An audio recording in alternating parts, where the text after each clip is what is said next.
in a position that was closer than anybody else, just from by happenstance, that allowed me to look for some period of time at the president's head wound, probably 18 to 20 inches away from it. Dr. Perry, who was enlarging the wound in the neck to do the tracheostomy, told me that the small wound in the neck looked like an entrance wound. The head wound that I saw was a very large wound in the right posterior part of the head. Well, where did you think the shots had come from? What did you think?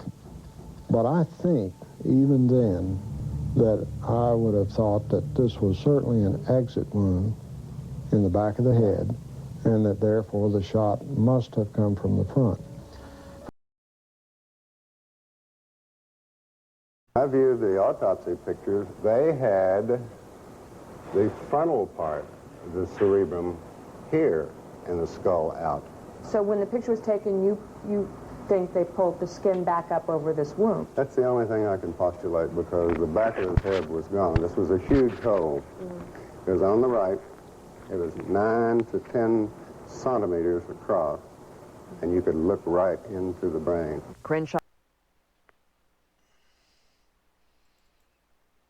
Large hole is at the front of the head. See something else. This is just almost a personal a question. Are you pretty comfortable today with the notion that someone was firing at President Kennedy somewhere from the front? Yes. Are you equally comfortable, or are you not comfortable with the notion that there is forgery of some sort in the official documents of this? I feel there probably is. I certainly could not be, held down to saying exactly how that is, or even approximately how it is, perhaps. But I feel that there has been some kind of attempt to cover up what was going on. Let me show you, to my best recollection, what the wound looked like to me that day in trauma room 1. Before each doctor looked at the photos, he described the wounds he had seen back in 1963. I could see the president's head wound quite well, and I was probably looking into a wound that was on the lateral or the side part of the head and the back part of the head. It would be this portion of the head right here. As I remember, it's like this, that there was a big wound, big deficit in his skull and the temporal parietal area. One of these shots. This blob right here, that doesn't appear to be like much, just well, anyhow, I was taking a lot closer look here.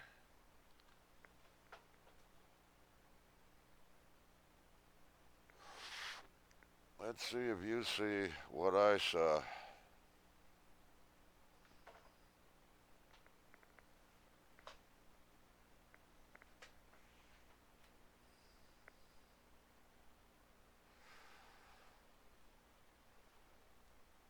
I was beginning to see a face here. What really caught my eye was this upside down stripe here. I couldn't figure out what that could have been.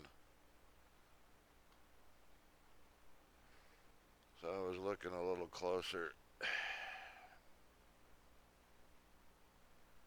So that's a little closer up of that image right here. As you can see, this is on the, this is picked up on television as they zoomed in on the Mormon photo.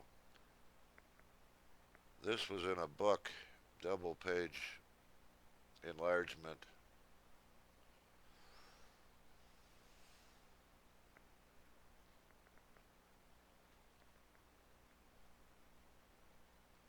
So you get the gist of it. I was looking there, and let's take a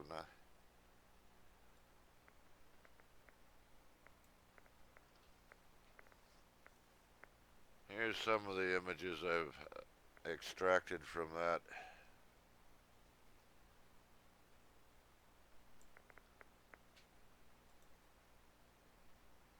How about a colorized version?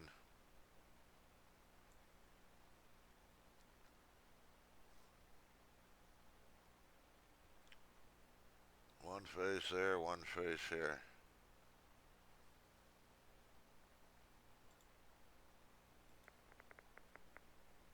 How about a little larger view? And by the way, well, I gotta do it this way. I got all kinds of images here. Yes, there it is.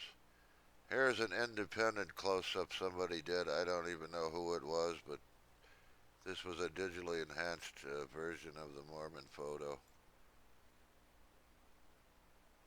They never even noticed this. I made a enlargement and I put it up here in the front. They were looking back here, back along here.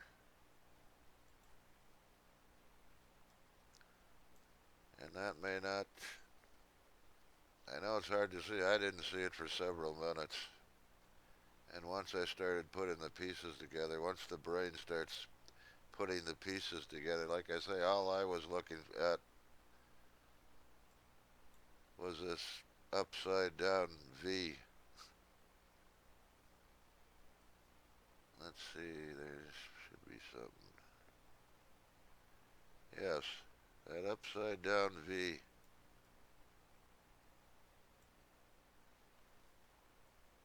And then I noticed there were a few others. There was this, what appears to be a circle here, just above that. And then I started putting the pieces together. You can start seeing the faces. Once you start seeing the faces, understand this is the left arm.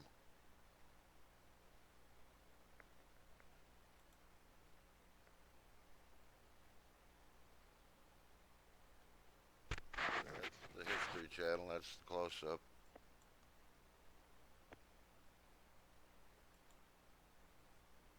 Again,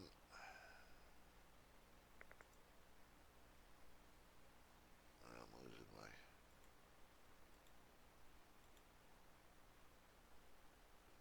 Where is the color?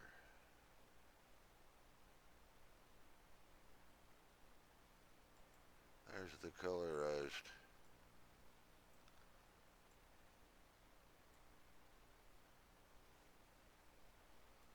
So there's definitely something very unusual there, to say the least. And when you put it all together, I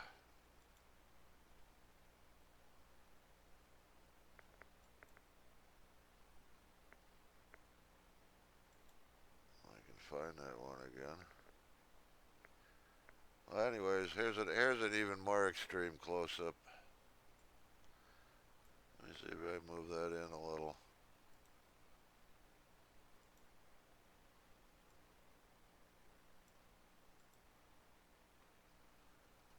Now, this is very curious that at that distance,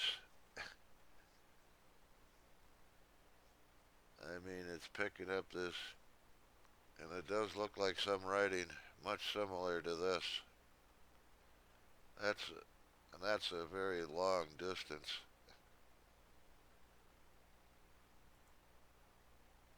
But anyways, I can't get this to work.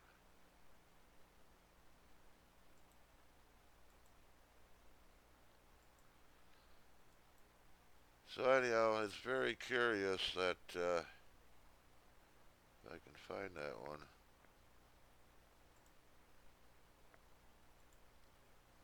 Where is it? It's very curious that you'd have two images like that found in this one photograph. And not only that, but an image like that also. Now, anyone who thinks of the lights and shadows, there's always a possibility of lights and shadows, but those are the damnedest lights and shadows I've ever seen. And as far as I'm concerned, this makes more sense than anything.